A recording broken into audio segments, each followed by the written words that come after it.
नमस्कार, जम्मू कश्मीर की खास बुलेटिन देख रहे हैं आप और मैं हूं चेतना शर्मा आपके साथ। चलिए खबरों का सिलसिला शुरू करते हैं और सबसे पहले रुक करते हैं इस वक्त की बड़ी खबर। आपको बता दें कि जहां पीएचडी डेली वेजरों की बात करते हैं तो अभी भी उनका गुस्सा जो है वो थमने का नाम नहीं ले रहा है और एक बार फिर इन पीएचडी डेली वेजरों ने भाजपा के खिलाफ हुंकार बरदी है। भाजपा के जम्मू मुख्यालय के बाहर डेली वेजरों का प्रदर्शन देखने को मिल रहा है। डेली वेजरों ने भाजपा पर धोखे में रखने का आरोप भी लगाया है। आपको बता दें कि नियमित करने और बकाया मानदेय के भुगतान की लगातार ये पीएचडी डेली वेजर जो है ये मांग कर रहे हैं, लेकिन अब काफी लंबा वक्त जो है वो हो चुका है जहां पर इनकी ये मांग जो है अभी भी बनी हुई है और इनका जो प्रदर्शन का सिलसिला है वो अभी तक जारी है। इसी बीच जहां पर अब भाजपा की बात करते हैं तो भाजपा की तरफ से काफी बार इन्हें जो है आश्वासन पे आश्वासन भी दिए गए। इन्हें लगातार यही कहा गया कि इनकी जो भी डिमांड्स हैं उस पर जो है गौर फरमाया जाएगा और इनकी इन डिमांड्स को जरूर पूरा किया जाएगा। लेकिन अब एक लंबा वक्त हो जाने के बावजूद भी जब इनकी जो है मांगों पर कोई भी गौर नहीं फरमाया गया है तो उसके बाद एक बार फिर इनका जो प्रदर्शन है वो आज भाजपा के जम्मू मुख्यालय के बाहर जो है देखने को मिल रहा है और लगातार ये कहीं ना कहीं आरोप जो है ये लगाते हुए नजर आ रहे हैं भारतीय जनता पार्टी पर और यही कहा जा रहा है कि भारतीय जनता पार्टी ने इन्हें धोखे में रखा है और इन्हें जो आश्वासन दिए गए थे उन आश्वासन पर कोई भी अमल जो है वो भारतीय जनता पार्टी नहीं कर रही है। और इसी के साथ जो भी इनकी डिमांड्स हैं जिसमें सबसे पहले इनकी रेगुलराइजेशन पॉलिसी को जो है इम्प्लीमेंट कर दिया जाए, ये सबसे बड़ी डिमांड जो है इन पीएचडी डेली वेजरों की जो है ये बनी हुई है। उसके बाद जो भी इनकी पेंडिंग इनकी सैलरीज हैं, जो उनका बकाया वेतन है उसे जो है उसका भुगतान जल्द से जल्द जो है वो कर दिया जाए। इस पर भी लगातार ये अपनी मांगों को लेकर जो है इससे पहले भी प्रदर्शन करते रहे हैं, लेकिन उसके बावजूद भी इनके प्रदर्शनों का क्या कुछ आगे इन्हें जो है फल दिया गया उस पर अभी भी एक सवाल जो है वो बना हुआ है। और इसी के साथ अब जहां पर भारतीय जनता पार्टी के जम्मू मुख्यालय के बाहर की जो तस्वीरें आप जो है स्क्रीन पर देख रहे हैं कि किस तरह से पुलिस सुरक्षा बल जो है वो भी यहाँ पर मौजूद हुआ है ताकि किसी भी तरह की कोई अनहोनी जो है वो यहाँ पर ना हो पाए, क्योंकि गुस्सा जो है वो 7वें आसमान पर पहुंचा हुआ है इस वक्त पीएचडी डेली वेजर्स का। और उसके बाद यही कोशिश की जा रही है कि यहाँ पर माहौल जो है उसे ठंडा रखा जाए, क्योंकि पीएचडी डेली वेजर्स काफी दिनों से जो है यही कहीं ना कहीं जो है चेतावनी देते हुए नजर आ रहे हैं कि अगर अभी भी इनकी डिमांड्स पर कोई भी फैसला जो है नहीं आता है तो इनका रोष जो है वो देखने को मिल सकता है। अभी क्या कुछ ज्यादा जानकारी है इस पूरे मामले को लेकर, इसी पर बातचीत करेंगे। हमारे साथ हमारी संवाददाता रितिका इस वक्त ज्वाइन की हुई हैं। रितिका, हमें बताइएगा कि पीएचडी डेली वेजर्स जो हैं वो लगातार जो अपनी मांगों को लेकर जो है प्रदर्शन करते हुए नजर आए हैं, आज भी ऐसा ही जो एक तरह की जो तस्वीरें हैं वो देखने को मिल रही हैं भारतीय जनता पार्टी के जम्मू मुख्यालय के बाहर। क्या कुछ कहना है इन लोगों का? आपको बता देना चाहते हैं कि अब तक डेली वेजर्स हर प्रकार के हथकंडे अपना चुके हैं। रोडों पे निकलने की बात हो, दफ्तर के बाहर बैठ के कामकाज बंद करने की बात हो, गवर्नर हाउस का घेराव करने की बात हो या फिर खाली करके प्रदर्शन करने की बात हो, तमाम तरीके से प्रदर्शन किए जा चुके हैं। पर आज दोबारा से तमाम डेली वेजर्स जो हैं, तमाम डिस्ट्रिक्ट के डेली वेजर्स जम्मू में इकट्ठा हुए और बीजेपी कार्यालय के बाहर पहुंचे और कार्यालय का घेराव किया गया और अपनी तमाम डिमांड्स को पूरा करने के लिए वहां पे लगातार कई घंटों तक वहां पे नारेबाजी करते रहे, सरकार से गुहार करते रहे कि गरीबों की बात को सुना जाए और उनके मसलों को जल्द हल किया जाए। बिल्कुल रितिका, लेकिन इसी तरह के प्रदर्शन पीएचडी डेली वेजर्स पहले भी कर चुके हैं। भारतीय जनता पार्टी के मुख्यालय के बाहर भी इस तरह से तस्वीरें जो है वो पहले भी देखने को मिली हैं, लेकिन उसके बावजूद भी उनकी डिमांड्स पर कोई भी फैसला जो है वो सामने नहीं आ रहा है। क्या आज भी भारतीय जनता पार्टी का कोई नेता वहां पर पहुंचा जिन्होंने उनसे बात करने की कोशिश की? आपको बता दें कई घंटों तक धूप में प्रदर्शन करने के बावजूद भी कोई भी बातचीत करने के लिए उनके पास नहीं आया। और आपको बता दें इससे पहले भी एलजी मनोज सिन्हा और बीजेपी सरकार के प्रमुख रविंद्र रैना जी की तरफ से कहा गया था कि जल्द मुद्दे को सुलझाएंगे, पर अभी तक किसी भी प्रकार का समाधान नहीं निकाला गया। काफी ज्यादा रोष है डेली वेजर्स में और आज प्रदर्शन के दौरान भी किसी की तरफ से कोई जवाब नहीं निकल के आया है। दोबारा से रास्ता देखते हैं। बिल्कुल, और जिस तरह से रितिका तस्वीरों में साफ तौर पर देख सकते हैं कि भारी सुरक्षा बल जो है वो भी वहां पर तैनात है ताकि किसी भी तरह की कोई अनहोनी जो है वहां पर ना हो सके। लेकिन अब क्या कुछ कहना है पीएचडी डेली वेजर्स का कि क्या आज का ये जो प्रदर्शन है ये आगे भी इसी तरह से जारी रहेगा? डेली वेजर्स का कहना है जब तक उनकी डिमांड को पूरा नहीं कर दिया जाता, उनकी रेगुलराइजेशन पॉलिसी नहीं इम्प्लीमेंट करती जाती, कि जो वेजेस है वो नहीं रिलीज जाते, कि जो नौकरी का कार्यकाल होने के बाद डिमांड्स जॉब के बाद रिलीफ दिया जाता है, वो उनके लिए कहीं निकाल रखा जाता, तब तक लगातार प्रदर्शन ही करते थे। बिल्कुल, चलिए रितिका, बहुत शुक्रिया ज्यादा जानकारी के लिए। तो पीएचई डेली वेजेस का गुस्सा जो है वो थमने का नाम नहीं ले रहा है और इसी तरह से चेतावनी पे चेतावनी जो है इन डेली वेजेस की तरफ से दी जा रही है कि अगर ऐसा ही बनता रहा, अगर ऐसा ही जो है इनकी जो डिमांड्स हैं उसे नजरअंदाज किया जाता रहा तो इनका गुस्सा जो है ये ऐसा ही बना रहेगा और इसी तरह के रोष प्रदर्शन जो है वो लगातार जो है देखने को मिलते रहेंगे।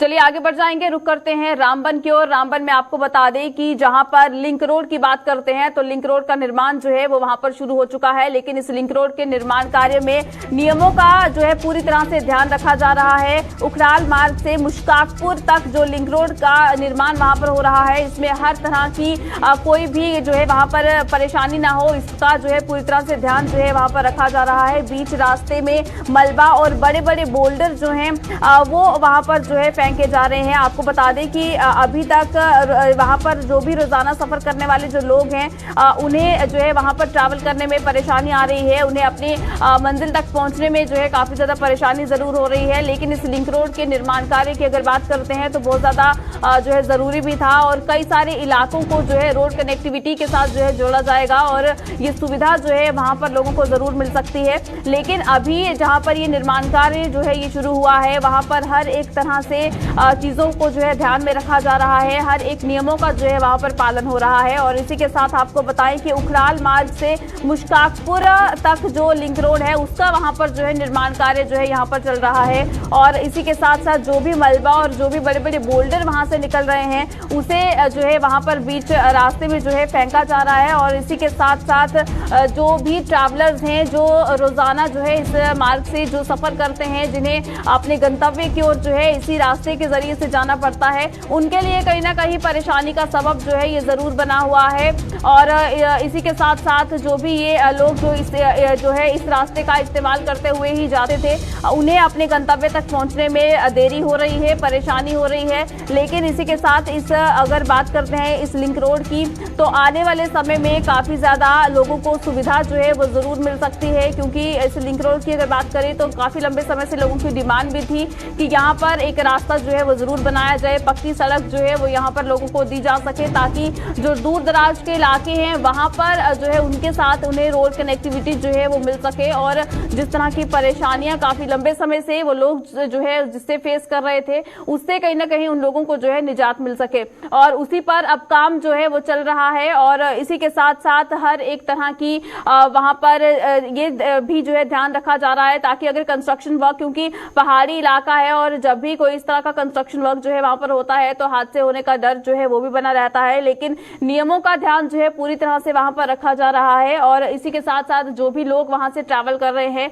उन लोगों को भी ये हिदायत जो है दी जा रही है कि अगर आप इस रोड से जो है ट्रैवल करें तो आप जरूर जो है सतर्क रहें, आप ध्यान रखें, क्योंकि कोई हादसा जो है वो वहां पर पेश आ सकता है। लेकिन अभी तक पूरी तरह से जो है नियमों का पालन करते हुए ही वहां पर जो भी कंस्ट्रक्शन वर्क है वो जो है चल रहा है। और इसी के साथ साथ जो मलबा और जो बड़े बड़े बोल्डर्स जो हैं वो वहां से निकल रहे हैं, उन्हें भी रास्ते में जो है वहां पर डाला जा रहा है। चलिए इसी पर ज्यादा जानकारी लेंगे, हमारे साथ हमारे संवाददाता नदीम इस वक्त ज्वाइन किए हुए हैं। नदीम, हमें बताइएगा कि उखराल मार्ग से जो मुश्ताकपुरा तक का ये लिंक रोड जिसका निर्माण कार्य जो है ये चल रहा है, लोगों को भी परेशानी हो रही है क्योंकि जो ट्रैवल करते हैं उन्हें वहां से आने जाने में दिक्कत आ रही है, क्या कुछ ज्यादा जानकारी है? तो देखिए, जितना मैं रामबन एक मकाम पड़ता है मोहिदार का मकाम, मुश्ताकपुरा तक ये रोड जाएगी, यानी पांचल रोड से मुश्ताकपुरा तक इस रोड की कंस्ट्रक्शन हो रही है और अर्थ कटिंग का काम आज चल रहा है।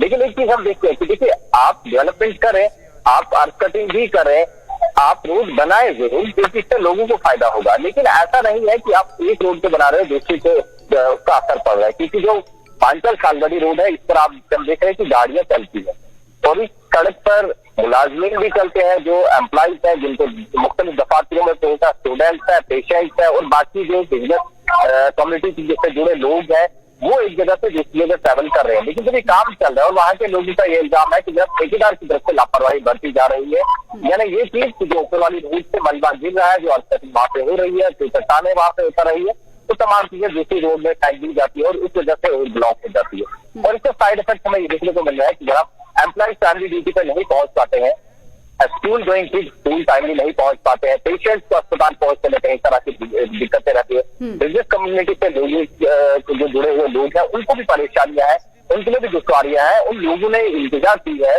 कि जो भी आला हुक्म है उस चीज को देखे ताकि रोड कंस्ट्रक्शन किया जाए। वो लोग है नहीं, ये लोग तो उन लोगों का कहना है कि जब हम एंटी डेवलपमेंट है नहीं, लेकिन हम ये चाहते हैं कि डेवलपमेंट हो, प्रॉपर वे में हो, किसी को नुकसान ना हो, किसी को दिक्कतें ना हो। किसी जो कॉन्ट्रैक्टर आया अगर इस तरह से काम करेगा तो ये चीज तय है कि आने वाले 15-20 दिन लोगों को ये परेशानियां रहेंगी। और इस तरह से अगर मलबा फेंकेंगे तो ज्यादा अक्सर देखा है कि रामबन के अंदर रोड ब्लॉक हो जाती है।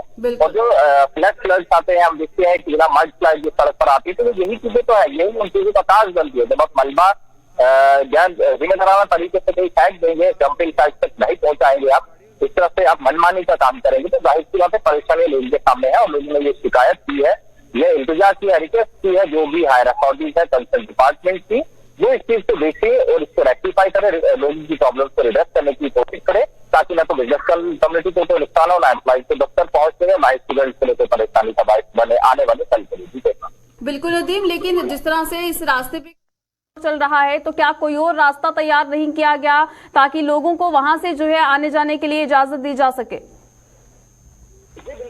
मैं आपसे एक चीज बताऊं कि ये एक वाहिद रास्ता है और लिंक रोड है, तो यहाँ पे अल्टरनेट का सवाल ही पैदा नहीं होता है। और जब आप रामबन की टोपोग्राफी देखते हैं, जो जोग्राफिकली जब आप देखते हैं यहाँ पे, तो खड़ी चट्टाने हैं, खड़ी पहाड़ियां हैं और उन पहाड़ी पर जो बिल्कुल वर्टिकल हो वहाँ पे एक रोड कंस्ट्रक्शन काफी मुश्किल हो जाती है और दूसरी बनाइए तो परेशानियां होंगी। लेकिन ये जो लिंक रोड है इस पर वहां के लोगों का ये कहना है कि जरा इस रोड को नुकसान ना पहुंचाया जाए। और एक चीज मैं आपको बताऊं, जब कॉन्ट्रैक्टर से काम लेता है तो इसकी रेस्पॉन्सिबिलिटी बन जाती है कि वहां से निकलने वाला मलबा वो डंपिंग साइट तक पहुंचाए ताकि दूसरी रोड को जो कोई नुकसान ना हो। तो वो तमाम चीजें कॉन्ट्रैक्टर को देखनी चाहिए और कंसर्न एजेंसी को भी, अगर एक पीएनजीएस पीडब्ल्यूडी की रोड है तो उन तमाम चीजों को लोगों को चाहिए कि इस चीज को देखें। जी जी बिल्कुल। चलिए नदीम, बहुत शुक्रिया ज्यादा जानकारी के लिए। तो जिस तरह से रामबन का ये लिंक रोड जो है, जहां पर यहाँ पर कंस्ट्रक्शन वर्क का कार्य जो है वो तो जरूर वहां पर जो है शुरू किया गया है, लेकिन इसी के साथ साथ जो भी लोग वहां से ट्रैवल करते हैं उन्हें परेशानी जो है जरूर आ रही है। तो वहां पर भी उस टीम को जो है जरूर ये ध्यान रखना चाहिए कि जो भी लोग वहां से जो है उस रास्ते से जो है गुजरते हैं उनके लिए कोई ऐसा हल जो है वो जरूर निकाला जाए जिससे उन्हें दिन भर के जो भी कार्य करने के लिए ट्रैवल करना पड़ता है उन्हें उसमें जो है किसी तरह की परेशानी पेश ना आए। वहीं जम्मू कश्मीर में एलजी रोलिंग ट्रॉफी के तहत विभिन्न जिलों में आज क्रिकेट प्रतियोगिताओं की शुरुआत हुई। उपराज्यपाल मनोज सिन्हा ने इस रोलिंग ट्रॉफी का विधिवत तरीके से ई उद्घाटन किया। कठुआ के हीरानगर इलाके में स्थित स्पोर्ट्स स्टेडियम में भी आज से इस प्रतियोगिता का शुभारंभ खेल विभाग के अधिकारियों और जनप्रतिनिधियों की मौजूदगी में किया गया। इस प्रतियोगिता में 19 से लेकर 35 वर्ष तक के खिलाड़ी मैदान पर चौके छक्कों की बरसात कर रहे हैं। कि मैं अपने देश को एलजी ट्रॉफी की आज ई लॉन्चिंग जो हो रही है, हमारा यूथ जो स्कूल फॉर्मेट्स में नहीं आता है, उसके अलावा जो बच्चे रह जाते हैं जिनको खेलने का मौका नहीं मिलता है, जैसे ये जो फॉर्मेट है अंडर 19 से लेके 35 इयर्स एज के जो बच्चे हैं, इनके लिए ये टूर्नामेंट्स जो है एलजी ट्रॉफी जो है करवाई जा रही है। तो इसमें पहले जो बेस हमारा था वो हर जोन से 200 जो बच्चा है उनका हर जोन पे ट्रायल करवाया गया। वहां से 16 बच्चों की जहां 20 बच्चों की सिलेक्शन हुई। इनकी टूर्नामेंट्स जोन लेवल पे, inter district zone level competitions होंगे, जिसके बाद जो टीम विन होगी वो टीम आगे इंटर डिस्ट्रिक्ट डिवीजन लेवल पे जाएगी। इसके बाद इंटर डिवीजन होगा, वहां पे जो इसकी इनाम रखा गया है 1 लाख रुपया, 80 लाख रुपया, और इसके अलावा बहुत सारे ऐसे इनामात हैं। देश भर में इन दिनों चर्चा का विषय बने टोमेटो फ्लू वायरस को लेकर लोगों में असमंजस की स्थिति बनी हुई है। 10 साल से छोटे बच्चों को चपेट में ले रहे इस वायरस के वजूद में आते ही जम्मू के एसएमजीएस अस्पताल में भी स्वास्थ्य विभाग ने कमर कस ली है। हमारे संवाददाता राजकुमार ने अस्पताल के पीडियाट्रिक डिपार्टमेंट के हेड डॉक्टर जीएस सैनी से इस वायरस के लक्षणों को, इससे बचाव के और तौर तरीकों पर बातचीत की। आइए देखते हैं इस पर क्या कहना है डॉक्टर जीएस सैनी का। टमाटो फ्लू ये वायरस जो है, ये hand foot mouth disease virus जो है ना डिजीज़, उसका एक वेरिएंट है। इसमें कि दानों का साइज़ थोड़ा बड़ा होता है, तो इसलिए इसको टमाटो फ्लू कहते हैं। मोस्टली ये ऐसे होता है कि 10 साल से छोटे जो बच्चे हैं, बुखार होगा, ज़ुकाम होगा, उसके बाद दाने निकलना शुरू हो जाते हैं। मुंह के अंदर दाने होते हैं, हाथों पाँव पे दाने होते हैं, बटक्स पे होते हैं और नी जॉइंट वगैरह पे हो जाते हैं। ये यूजुअली 5-6 दिन में ये ठीक हो जाते हैं। इस दौरान मुंह के छाले काफ़ी पेनफुल रहते हैं, बच्चे इसमें पानी शानी कम लेते हैं। तो इसका बचाव, ये सेल्फ लिमिटिंग डिजीज़ है। कॉम्प्लिकेशन तो लिटरेचर में काफ़ी मेंशन है, बट फॉर्चुनेटली अभी तक हमने इनकाउंटर नहीं की। बचाव यही है कि पहले तो यह कि अगर किसी को हो जाए तो उस बच्चे को आइसोलेट कर दें, स्कूल ना भेजें, क्योंकि ये बॉडी कंटैक्ट से इनकी स्क्रीशन जो होती हैं, दाने हैं, जो पहले छोटा होता है दाना, फिर बड़ा होकर फट जाता है, फिर स्कारिंग हो जाती है। जो उसकी स्क्रीशंस हैं, अगर किसी को टच करेंगे तो उसको ये होने का भी खतरा रहता है। तो कोशिश ये करें कि बच्चे को आइसोलेट कर दें, उसके कपड़े अलग कर दें, बर्तन भी अलग कर दें। 4-5 दिन की बात है, उसके बाद ये खुद ही ठीक हो जाते हैं। और अगर किसी को हो जाता है तो आप नियर हेल्थ फैसिलिटी में कंटैक्ट करें और उसका बच्चे का इलाज करें।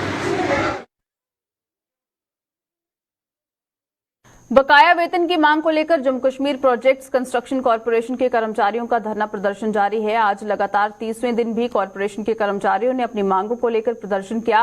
प्रदर्शन कर रहे इन कर्मचारियों का आरोप था कि पिछले 5 महीनों से वेतन न मिलने से वो भारी आर्थिक तंगी से गुजर रहे हैं, लेकिन उनकी कहीं भी सुनवाई नहीं हो पा रही है। इसके अलावा जेकेपीसीसी के डेली वेजरों का मानदेय भी नहीं बढ़ाया गया है, जो उनकी सरासर अनदेखी है।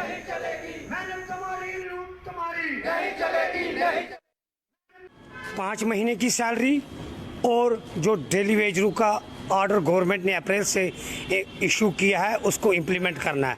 सब डिपार्टमेंटों पे इम्प्लीमेंट हुआ, बगैर जेकेपीसीसी के इधर इम्प्लीमेंट नहीं हुआ है।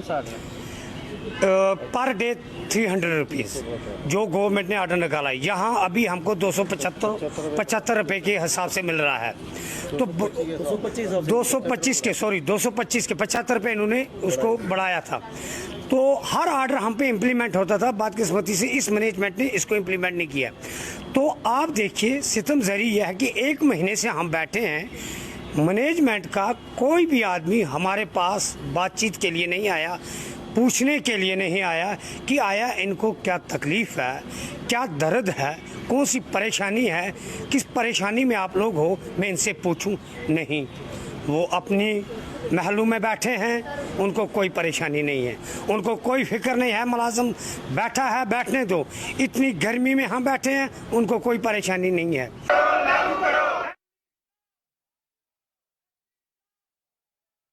ट्रांसफर पॉलिसी की मांग को लेकर कामचोर हड़ताल पर गए कश्मीरी घाटी में पीएम पैकेज के तहत तैनात किए गए मुलाजिमों ने चेतावनी दी है कि यदि उनका वेतन रोका गया तो इसके नतीजे सही नहीं होंगे। जम्मू में आज लगातार 114वें दिन प्रदर्शन करते हुए इन मुलाजिमों ने सरकार पर उन्हें प्रताड़ित करने का आरोप लगाया। सरकार द्वारा सितंबर महीने के वेतन पर रोक लगाने के आदेश का हवाला देते हुए इन मुलाजिमों ने साफ तौर पर कहा कि यदि ऐसा हुआ तो वो उग्र आंदोलन शुरू करने पर मजबूर हो जाएंगे। देखिए, सैलरी का जहाँ तक मसला है, बहुत सारे डीडीओज़ का, मैं पूरे प्रशासन को जिम्मेवार नहीं मानता, लेकिन कुछ डीडीओज़ ऐसे हैं जिन्होंने सैलरीज़ को पिछले 3-4 महीनों से विदहेल्ड करके रखा है। मैं आपके माध्यम से उन तक ये बात पहुँचाना चाहता हूँ, अगर किसी भी कर्मचारी की सैलरी को विदहेल्ड किया जाएगा और उसके बाद या अगर ये प्रदर्शन उग्र रूप लेता है और सड़कों पर उतरते हैं कर्मचारी, तो उसकी जिम्मेवारी इन्हीं डीडीओज़ की होगी। चूँकि हमने पहले भी आपको बताया है, ट्रांसफ़र पॉलिसी रिक्रूटमेंट का एक हिस्सा होनी चाहिए। ये तमाम कर्मचारी जो इंटर डिस्ट्रिक्ट बेसिस पे जम्मू के रहने वाले हैं और कश्मीर में अपॉइंट हुए हैं, इनकी बड़े लंबे समय से मांग रही है। चूँकि सरकार ने एक कमेटी का गठन किया है, ये स्वागत योग्य कदम है। हम आपके माध्यम से सरकार तक ये बात पहुंचाना चाहते हैं कि जिस कमेटी का गठन किया है उसको निर्देश दें कि जल्द से जल्द अपनी रिपोर्ट और रिकमेंडेशन गवर्नमेंट को दें, ताकि ट्रांसफर पॉलिसी की नोटिफिकेशन निकाली जाए।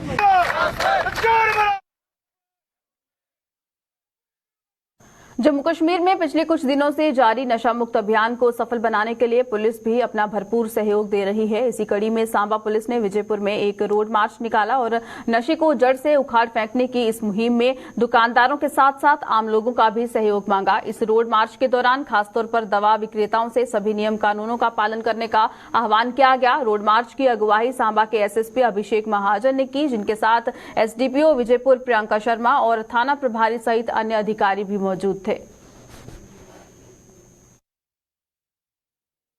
बाज़ार में जितने हमारे इम्पोर्टेंट लोग थे, चाहे वो केमिस्ट हों या शॉप ओनर्स हों, तो उनसे हमने एक फ़ीडबैक लेने की कोशिश की, उनकी प्रॉब्लम सुनने की कोशिश की। काफ़ी अच्छे उन्होंने सजेशंस दिए, चाहे वो ट्रैफिक को लेके हों, सिक्योरिटी को लेके हों, सेफ्टी को लेके हों।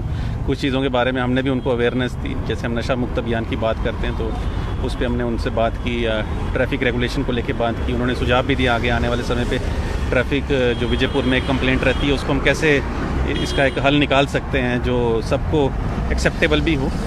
उसके अलावा एक जनरल अवेयरनेस जिसको कहते हैं एरिया की, वो लोगों को लगा कि पुलिस हमारे साथ खड़ी है, और एक कॉन्फिडेंस बिल्डिंग मेजर इसको कह सकते हैं कि लोगों को ये विश्वास दिलाया गया और उनका विश्वास बढ़ा है। काफ़ी लोगों ने सराहनीय कदम इसको बताया और तारीफ़ की।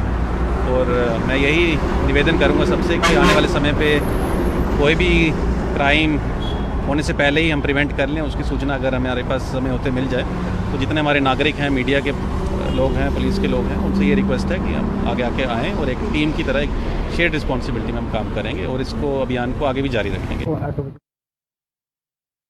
प्रधानमंत्री नरेंद्र मोदी देश के बच्चे बच्चे को शिक्षित कर साक्षरता दर बढ़ाने के लिए भले ही एड़ी चोटी का जोर लगा रहे हैं, लेकिन जम्मू कश्मीर का शिक्षा विभाग को प्रधानमंत्री के सपनों को किस कदर चूर चूर कर रहा है, इसका जीता जागता सबूत देखने को मिल रहा है जिला उधमपुर में। उधमपुर के वार्ड नंबर 18 हाउसिंग कॉलोनी में एक ही इमारत के मात्र 2 कमरों में 2 स्कूल चल रहे हैं। गवर्नमेंट प्राइमरी स्कूल और गवर्नमेंट मिडिल स्कूल के बच्चों को इन कमरों में ठूस ठूस कर भरा जाता है और ये कितने शिक्षित हो रहे हैं यहाँ ये बताने की जरूरत नहीं है। इन 2 कमरों में विभिन्न कक्षाओं के करीब 110 बच्चे अपना सबक कैसे याद करते हैं, इसका जवाब शिक्षा विभाग के पास भी नहीं है और अधिकारी इस बाबत कोई भी बयान देने से बच रहे हैं। क्या कहना है स्कूल में पढ़ने वाले बच्चों का, आइए आपको बताते हैं। इस क्लास में 3 क्लासें और इस रूम में 3 क्लासें बैठी होती है, 7th, 8th और 4th। यहाँ पे पढ़ने में बहुत दिक्कत आती है, एक तरफ 8th पढ़ती है, एक तरफ 7th और एक तरफ 4th, और यहाँ पे हमें पढ़ने में बहुत दिक्कत आती है और बाहर भी बैठने की जगह नहीं है। यहाँ पे खेलने के लिए ग्राउंड है, हमारे स्कूल में बहुत सारी गेम्स है पर यहाँ पे खेलने के लिए ग्राउंड ही नहीं है, यहाँ पे ग्राउंड बहुत कम है। यहाँ पे 2 स्कूल है, एक प्राइमरी और एक ये government middle school housing colony Udhampur. यहाँ पे सिर्फ 2 ही कमरे हैं, 2 कमरों में 2 स्कूल चल रहे हैं। हाँ, यहाँ पे 2 कमरों में 2 स्कूल चल रहे हैं। हम ये चाहते हैं कि हमारे स्कूल में और कमरे बने और यहाँ पे खेलने के लिए ग्राउंड हो। हमें यहाँ पे बहुत सारी दिक्कत है। यहाँ पे 2 स्कूल पढ़ते हैं, government middle school housing colony Udhampur और एक प्राइमरी, 2 स्कूल पढ़ते हैं और सिर्फ 2 ही रूम में 2 स्कूल पढ़ाए जाते हैं। और मैं बताऊँ कि अगर हमें 7th का मैथ चल रहा है तो पीछे 8th की भी पढ़ाई हो रही होती है और 4th की भी पढ़ाई हो रही होती है। वहाँ से बहुत डिस्टर्ब होता है और हमें अच्छे से हम समझ नहीं पाते। मैम तो हमें पूरे तरीके से समझाती हैं कि कैसे समझें, मगर हम पूरा नहीं समझ पाते क्योंकि 3 क्लासें एक ही रूम में कैसे चलेंगी। और इसलिए 2 भी मिडिल स्कूल उस साइड, मतलब 2 ही रूम में हैं यहाँ पे स्कूल में। सर्दियों में तो बारिश बहुत होती है और हमें बहुत बड़ी मुश्किल से एडजस्ट करना पड़ता है। अंदर पूरी 1 से 8th तक पूरी क्लास अंदर ही बैठी होती हैं, हमें बड़ी मुश्किल से एडजस्ट करना पड़ता है। और गर्मियों में तो इतनी ज़्यादा गर्मी होती है, कुछ बच्चे बाहर भी, पर हम एडजस्ट अंदर ही करते हैं ज़्यादातर। कभी कभी बच्चे बाहर भी बैठते हैं। हमारे स्कूल में बिल्कुल भी पढ़ने की जगह नहीं है और हम इसी रूम में 2-2 क्लासेस 3-3 क्लासेस पढ़ते हैं। हमें पढ़ने की बिल्कुल जगह नहीं है। एक साइड 8th पढ़ रही है और एक साइड 7th पढ़ रही है। हमें बिल्कुल भी समझ नहीं आता। बहुत दुख होता है कि लोग कहते हैं बेटी बचाओ बेटी पढ़ाओ, हमने पढ़ना कैसे है, बेटी कैसे बचाओ और कैसे पढ़ाओ। हम यही मांग करते हैं कि हमारे स्कूल में हमें हर एक चीज़ फैसिलिटी मिले और रूम्स मिले हमें। वाहन चालकों को यातायात नियमों का पालन करने के लिए कई अभियान भी शुरू किए गए हैं, लेकिन उसके बावजूद भी कुछ चालक मानने को तैयार नहीं हैं। इसी के तहत वाहन चालकों को यातायात नियमों का पाठ पढ़ाने के लिए बिश्नाह कस्बे में ट्रैफिक पुलिस की ओर से नाका लगाकर यातायात नियमों का उल्लंघन करने वालों पर शिकंजा कसा गया। ट्रैफिक पुलिस ने इस दौरान कई वाहन चालकों के चालान काटे, साथ ही कहा कि अपने और अपनों की सुरक्षा के लिए यातायात नियमों का पालन करें। ये जी हमें ऊपर से इंस्ट्रक्शन आई है कि पहली बात उन्होंने जो सीनियर ऑफिसर्स हैं उन्होंने हमें इंस्ट्रक्ट किया है कि गाड़ियों की जो खासकर स्कूल बसेस हैं उनकी काफ़ी ओवरलोडिंग चलती है और उनके डॉक्यूमेंट्स भी काफ़ी पूरे नहीं होते। तो उन्होंने इंस्ट्रक्ट किया है कि स्पेसिफिकली आप स्कूल बसेस को चेक करिए, ओवरलोडिंग ना हो, उनका पेपर वर्क पूरा हो और बाकी भी जो उनके सेफ्टी मेजर्स हैं वो उन्होंने सारे लिए हों। दूसरा, जनरल यहाँ पे ट्रैफिक रूल्स की जो वायलेशन है उसको चेकिंग करने के लिए हमने यहाँ पे नाका लगाया है। विदाउट हेलमेट कोई ड्राइव कर रहा है या विदाउट सीट बेल्ट, जो विजिबल ऑफेंसेस हैं। ये बेसिकली रूरल एरिया है तो यहाँ पे जो रोड्स हैं उसके ऊपर लोग थोड़ा फास्ट चलते हैं, तो लोग एक्सेसिव स्पीड पे गाड़ी ना चलाएं, वो भी चेकिंग कर रहे हैं हम। तो ओवरऑल जर्नल जो मोटर व्हीकल एक्ट के ऑफेंसेस हैं उनकी वायलेशंस के लिए हमने यहाँ पे स्पेशल एक नाका लगाया हुआ है। देखिए जी, जिनका हम नंबर हमारे नोटिस में आ जाता है उसका हम मशीन में नंबर एडमिट करते हैं, उसमें उनकी डिटेल अगर अपलोड हो जाती है तो उनको हम ई चालान इशू कर देते हैं। हाँ, किसी का हम नंबर नहीं पढ़ पाए ठीक से या वो काफ़ी पीछे से ही उसने टर्न कर लिया तो उसका फिर चलान थोड़ा सा पॉसिबल नहीं होता है। लेकिन जिसका नंबर हमारे उसमें नोटिस में आ जाता है, प्रॉपर नंबर आ जाता है और उसकी प्रॉपर डिटेल ई मशीन पर चढ़ जाती है, उसको चलान इशू हो जाता है। सर, आप लोगों को क्या मैसेज अच्छा देंगे? लोगों को हम यही मैसेज देंगे कि ट्रैफिक रूल्स फॉलो करें, अपनी भी सेफ्टी रखें और अपने फेलो जो को मोटरिस्ट हैं उनको भी सेफ रखें। चलिए, बुलेटिन में फिलहाल इतना ही। दीजिएगा इजाजत। नमस्कार।